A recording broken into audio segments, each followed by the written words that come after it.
On today's Locked On Thunder podcast, the Oklahoma City Thunder fall in Cleveland, but Isaiah Joe might be a real piece of their rotation. Aleksej Pokusevski had the best game of his career, in my mind, and let's grade this road trip as it wraps up in Dallas tonight. All that coming up on today's Locked On Thunder podcast on the Locked On Podcast Network. Your team every day.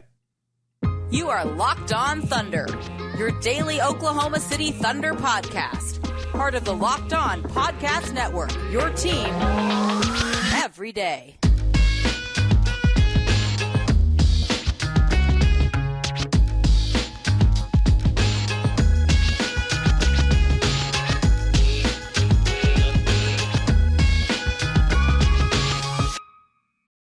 Let's get it going on the Locked On Thunder podcast on the Locked On Podcast Network, your teams every day.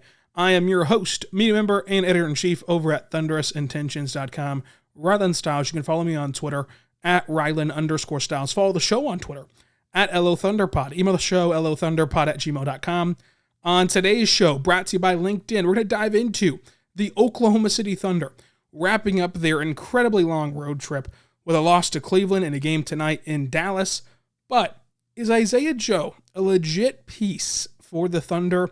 Poku has the best game of his career, and let's grade the road trip so far for the Oklahoma City Thunder. Once again, today's show is brought to you by LinkedIn. LinkedIn Jobs helps you find the qualified candidates you want to talk to faster. Post your job for free at linkedin.com/LockedOnNBA. Let's start the way we always do with our game overview. Chet Holmgren out, season-long foot injury. Kenny Hustle out with that knee sprain, which has held him out for most of this road trip since Minnesota. He will not travel to Dallas, so he's out for Dallas as well. Ousmane Dieng and Lindy Waters are both on G League assignment, and then Eugene Omoruyi and Jalen Williams both did not play, coach's decision. For the Cavs, they were without Kevin Love and Donovan Mitchell. Of course, a huge blow to the Cavs to not have Donovan Mitchell. The Thunder start out with SGA, Lou Dort, Josh Giddy, Pokusevski, and Jeremiah Robinson-Earl. The five most minute getters for OKC: Josh Giddy, Poku, SGA, J-Dub, and Darius Baisley, who was reinserted back into the rotation for the first time in 2 games after having 2 straight DNP CDs. So we'll talk about Baisley coming up as well. But let's start with Pokusevski. And I want to thank you right now for making Locked On Thunder your first listen every single morning, every single day. We're here for you, talking Thunder basketball. Subscribe for free across all podcasting platforms. Pokusevski had the best game of his career, in my opinion. Let's look at this game in its totality. Pokusevski this year has struggled with being physical. He has struggled with being physical against bigger matchups and standing firm down low and getting rebounds and mixing it up. That has been the reason. Not one of, no, it's been the reason for why he's been benched in certain games. And whenever you look back and you wonder, why do you only play 10 games here or 12, or 10 minutes here in this game, 12 minutes here in that game? The answer has been the same the entire time. The reason has been the lack of physicality. The lack of physicality has been the only thing plaguing Poku this year. And so you take that information and you enter this game against Cleveland, where they can throw Evan Mobley at you, they can throw Jared Allen at you, they can throw Lopez at you. A very big Cavs team. This was a tall test, both literally and figuratively. And yet, Poku responded perfectly and made the adjustments that he needed to make. Poku got 14 rebounds, 12 of which were on the defensive end. And these were true rebounds. These were not long misses from 3. These were not fall into your lap rebounds. He was boxing guys out. He was using his body and being physical.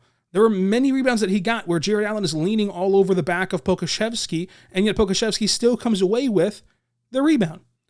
He also, down low, had 3 blocks with 5 assists and 3 for 3 from 3, shooting 42% from the floor, so not great from inside the arc, but still 3 for 3 from 3. He scored 16 points with just 2 fouls. So when you put this all together and you realize that Poku played 34 minutes, which is the second most on the team behind Josh Giddey's 38. He played 34 minutes, only fouled twice, dominated on the glass in this game against a much bigger team, much more physical team, one of the biggest and most physical teams in the NBA. And still, he came away with the best game of his career in response to his biggest weakness, his biggest kryptonite, the last piece to adjust. Think about how far Poku's come since his rookie year. He's adjusted the speed of the game. He's playing slower. He's playing with more confidence. He has shot better from three this year. Best he shot from three, and it's actually a very good average, shooting 44% from three, whatever it is at this point. So it's well above where he's used to. So he shot better from three. He's playing more under control. He's playing better at the rim. He's playing better at all three levels offensively and as a playmaker and as a connector. He's not having these big blooper plays. He's still playing great help side defense. He's still getting the block shots that we love to see. The only thing he has not improved upon is matching the energy and physicality of an NBA game night in and night out and against certain matchups.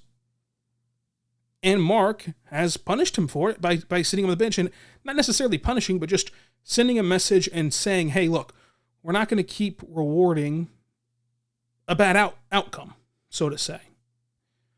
And with Pokusevski, he took that information, and it's worked. He's taken that information, and he's adjusted. He's now bringing that physicality each and every night, and he had his first real test of it against Cleveland. And he goes up against Evan Mobley and Allen and Lopez for 5 minutes because SGA played Lopez off the floor. More on that later. But Mobley and Allen, and this long, lengthy Cavs team in general, and he answered the bell. And for all of that context of the adjustment period, of the physicality portion of it, the 3 for 3 from three, the being a connector on offense, when you put this entire game together and you put it in front of somebody, I think that this is the best game of Poku's career. Now, it's not going to be the fanciest stat line of his career to this point, but 14 rebounds against this Cavs team, where he's truly mixing it up, plus 16 points and 3 for 3 from three, it is tough to do much better than that for Pokusevski. That is what you've been missing. That is what you want to see. That was the piece to adjust, the last thing coming up the rear, so to say. Now, you've got to do it multiple games. You've got to stack this really good game with another really good game and another really good game, and then eventually that can become who you are. So it's not who he is yet, but he's shown you now that he can bring that physicality. And so now it's not time to take the foot off the gas, so to say. It's time to push him more. Say, bring that physicality each and every night then. Match that intensity level each and every night then. And if he's not doing it, then he'll sit on the bench for longer periods of time like he has so far this season. But this was a game where it felt like Pokusevski really stood tall and answered the call. There's been other games since the benchings where, he's been dealing with injuries. The ankle injury, which was a lingering injury where, or a rolling injury, if you will, because, he has the ankle injury, sits out a game, comes right back, sits out another game, comes right back. And so even though he's technically playing in the game, the ankle is still plaguing him. I think now he's as close to good as you can be for being, a quarter of the season and, into it. Everyone's going to have all these bumps and bruises at this point in the season, but still, he's healthy. And this was his first chance for being totally healthy and for trying to answer the call of being physical, and he did just that. So you got to be happy for Poku, and you've got to be very excited for where he's at right now. We'll talk about Isaiah Joe and if he's a real piece. Plus, let's talk Josh Giddy, who had 38 minutes and had a kind of a different runway than usual with SGA falling out down the stretch. We'll talk about that as well. Plus, Darius Baisley returns to the rotation, and let's grade this road trip so far for Oklahoma City with one more stop in Dallas tonight. All that's coming up. But first, I want to tell you right now about our good friends over at Rocket Money. Folks, Rocket Money is incredible, and it's formerly known as Truebill. And what it does is you go and you put in your subscription services, right? And when you put these subscription services in, they will help you engage and figure out which ones you want to keep and which ones you don't, right? And so in this day and age where it's a free trial here and a free trial there, and then here's a subscription service over here, you can get caught up and forget to turn off the auto renew and forget to turn off the subscription you don't use anymore. And so they can pile up and accrue all this money over time that you're spending hundreds of dollars a month, hundreds of dollars a year, thousands of dollars a year even. And so what it does is you put all your subscription services in there. You can see it before your eyes. How many do I have? How many do I use? How many do I still need? We've all been there where you sign up for something, forget to turn off auto renew, and then boom, after the free trial is over, you get a charge for something you have not clicked in once since the day you signed up for the free trial. And so to avoid that, you can go to our good friends over at Rocket Money, formerly known as Truebill. So go check them out today at rocketmoney.com/lockedon.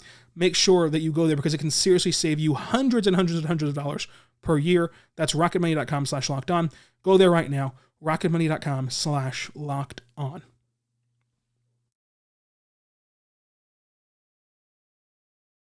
We are back on the Locked On Thunder podcast, on the Locked On Podcast Network, your teams every day. I am your host, Rylan Stiles. You can follow me on Twitter at Rylan_Stiles. Follow the show on Twitter at Locked On Thunder, at LO Thunder Pod, I should say, is the Twitter handle. For your second listen, check out the Locked On Sports Today podcast. And Locked On Sports Today is giving you everything you need to know about sports in 30 minutes or less. From the biggest stories in sports, go beyond the box score and behind the scenes at Locked On Sports Today. Let's talk about Isaiah Joe. Look, the question is Isaiah Joe a real piece? He plays in 19 minutes in Cleveland, goes 3 for 6 from 3, 1 for 1 from inside the arc. He gets 2 steals, an assist, 3 rebounds, 12 points. He's a +8 in this game. And I know that plus minus is not a big deal game to game. But when you watch Isaiah Joe, the spacing that he provides helps everyone. Specifically, your 2 most important players on the roster that are healthy, Shai and Giddy. He helps Shai's and Giddy's game so much when he's on the floor. And this isn't Paul Watson Jr. Like, this isn't a guy that the Thunder brought in, but, it's already old and doesn't really have a spot on the team. This isn't Gabriel Deck a couple years ago where he came in at 26 years old or whatever. Isaiah Joe's 24 years old. He's right there in the mix of all these guys' age. And he showed these flashes of potential in Philadelphia whenever he got much smaller run, but now he has a much longer runway to go with this Thunder team and much more room to show off his skill set. And the question is, what's his role? What's his future with the Thunder? And the Thunder gave him a typical Thunder deal where this year's guaranteed, and then it's technically a multi-year deal, but if you really look at it, next year's non-guaranteed, so the Thunder can just waive him, and then the next year's a club option, so the Thunder can just decline it if they do want to keep him for next year. It's a non-guarantee of $1.9 million, which is nothing for an NBA franchise to just waive that if they want to this summer, and then the $2.1 million club option can be declined if they get to that point, if he survives after this season's over.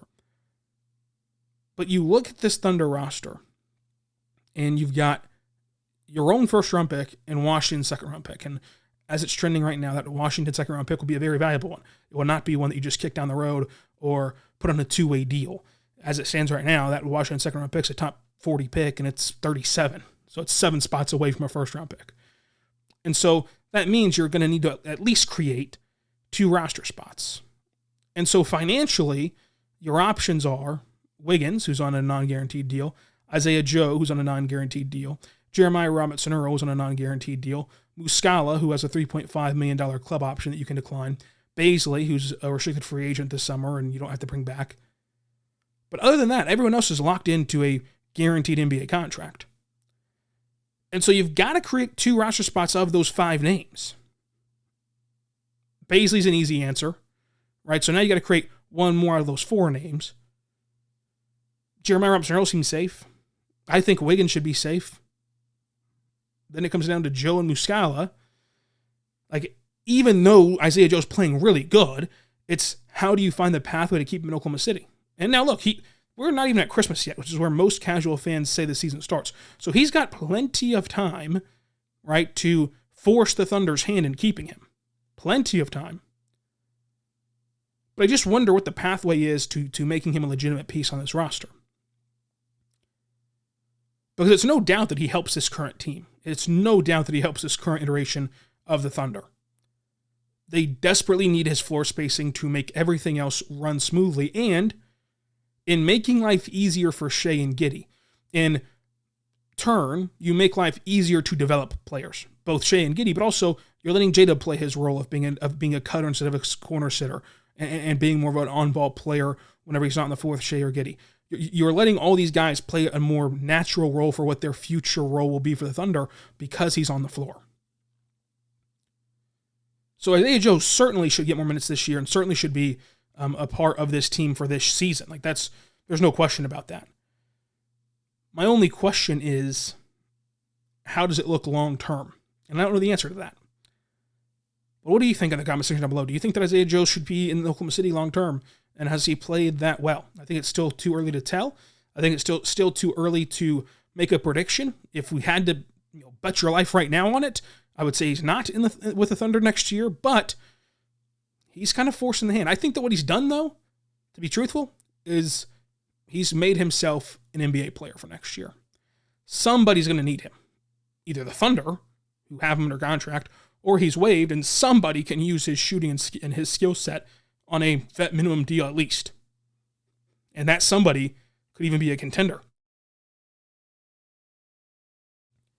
So what do you think of Isaiah Joe? Let me know down below in the comment section on YouTube. Subscribe for free over there. And also, like the video as well. Let's talk Josh Giddey real quick. 38 minutes in this one. He had a different runway with Shai being fouled out in the second half. And Shai played 15 minutes in each half. And so it worked out to where Shai still got 15 second half minutes. But again, he did foul out. And in the second half, Josh Giddey had 11 points, 3 assists, 8 rebounds, and a block with only 2 turnovers. Josh Giddey, just in general this year, has been a lot better in the second half than the first half, no matter the circumstances. Overall, Josh Giddey had 17 points, 13 rebounds, 6 assists, a steal, a block, 43% from the floor, and 1 for 4 from 3. Nice game from Josh Giddey in this one. And then Shai, 31 minutes, 6 fouls, so he fouled out, 2 assists, 2 steals, I should say 3 assists, 2 steals, 2 rebounds, 23 points. Went 0 for 2 from 3, shot 7 of 13 from the floor, and 9 of 9 from the free throw line. Had the boos raining down in the first half. To me, the boos were mainly at the refs and not about Shai. Because as I've said before in this podcast, yes, Shai gets to the line at an incredible rate. He's shot the third most free throws in the NBA. He's only 9 behind Luka Doncic and only, I believe it's 14 behind Giannis.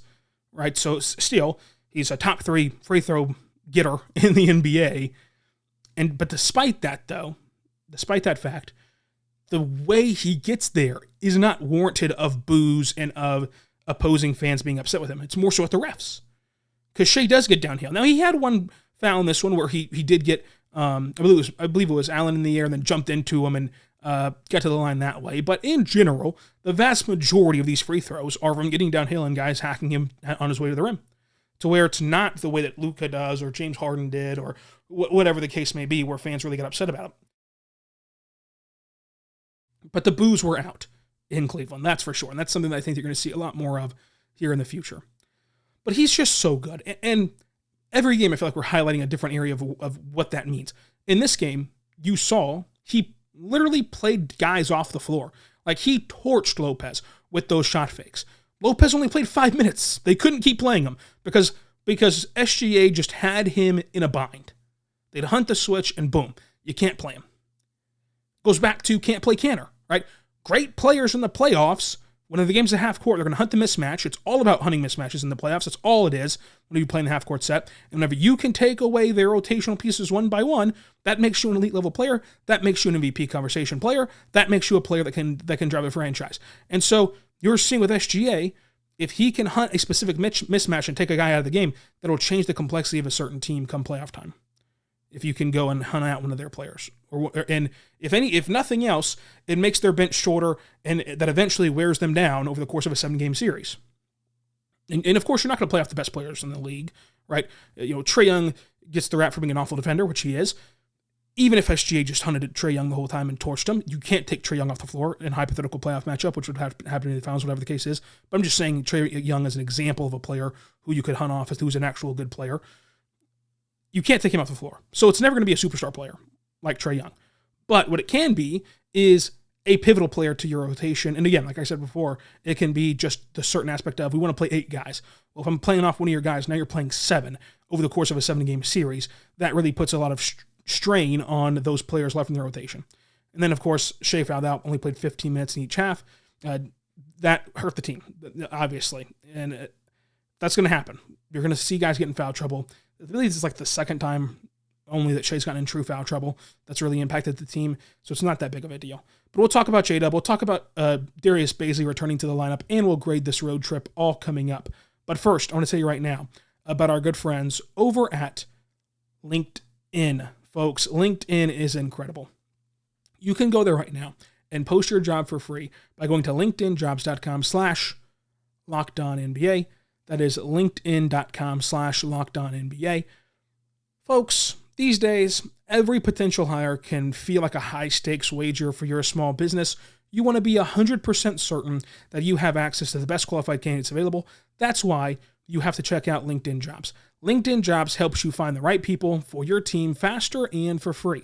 Then add your job in the hashtag we're hiring frame, which is going to be purple in the LinkedIn profile, to spread the word that you're hiring. Simple tools like screening questions make it easy to focus on candidates that have the right skills and experiences so you can quickly prioritize who you would like to interview and hire.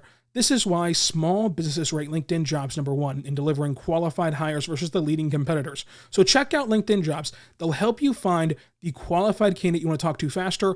Post your job for free at linkedin.com/LockedOnNBA. That's linkedin.com/LockedOnNBA to post your job for free. Terms and conditions do apply. So check it out today.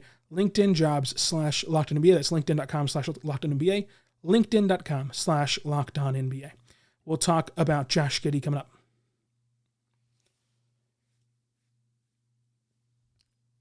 We're back on the Locked On Thunder podcast, on the Locked On Podcast Network, your teams every day. Let's talk about J-Dub and Baisley real quick. Jalen Williams continues to impress off the bench. 11 points, 3 assists, 2 steals, 4 for 6 from the floor. Perfect inside the arc in this game. Only missed his couple of threes. What J-Dub did this game was fantastic in transition. Josh Giddey fed him on a beautiful fast break for a dunk. But he also had 2 other key plays. One was an isolation drive from the top of the key that he created all for himself, which the Thunder desperately need other guys to get their own shot with the way that Shai can. Obviously, J-Dub is not going to be at Shai's level of creation just yet, but just anyone who can show some semblance of shot creation is what the Thunder desperately need. And then another play where he used a pump fake to get a flyby from his defender, drove to the rim, finished through contact, 2 defenders kind of smushing him together, both providing contact, and J-Dub finished over them. As a rookie, to be able to score at all 3 levels, to be able to take on contact, to be able to play make and do the things that Jalen Williams can do, it just shows you how high the ceiling is for this guy. 12th overall pick.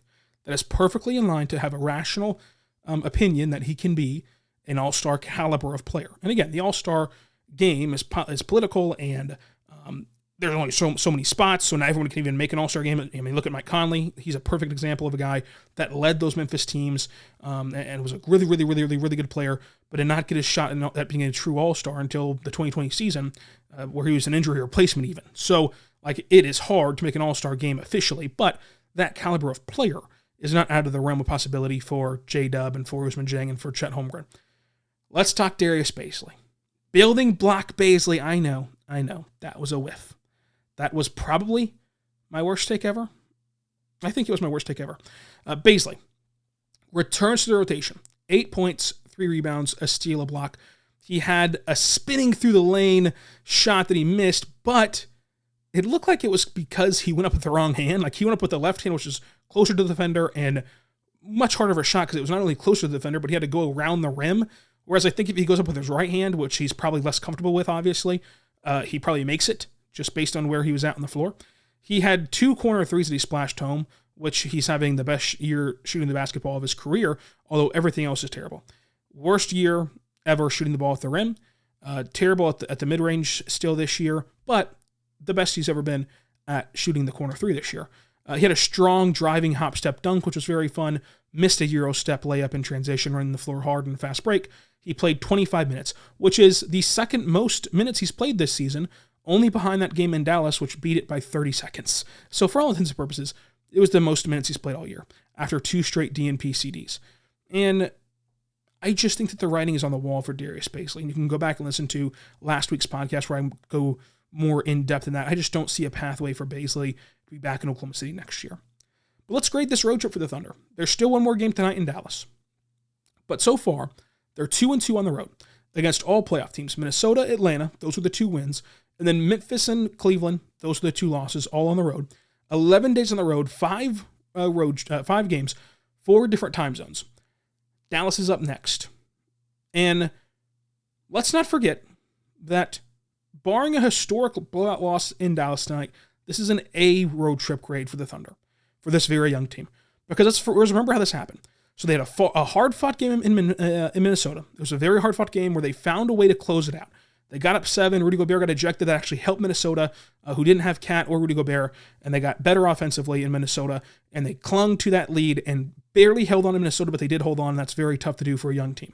Then they turn around and go to Atlanta, and they have a massive 14-point comeback in Atlanta when all looked lost. For the first time in Mark's career, the team did not have any energy, did not have any sort of chutzpah in that game, and then all of a sudden they just flipped the switch and turned it on and won that game after being down 14 points in Atlanta. That's 2 huge wins. They did get blown out in Memphis, but let's remember the context. That was the final game before a quick pit stop back in Oklahoma City to sleep in your own bed. So getting blown out in Memphis was technically on getaway day, which is understandable. Plus, Memphis is just a terrible matchup for OKC. They have the length, they have the size to defend OKC, and they're just a really good team. And then they fought hard against Cleveland, came back from being once down 17. They lost by 8, but never once held the lead in this one. So I still think that this was an A road trip, barring anything crazy in Dallas, which Luka is probable. Josh Green is out. Maxi Kleber is questionable. For the Thunder, they will not have Kenny Hustle. They also will not have Lindy Waters or Ousmane Dieng, and of course won't have Chet Holmgren.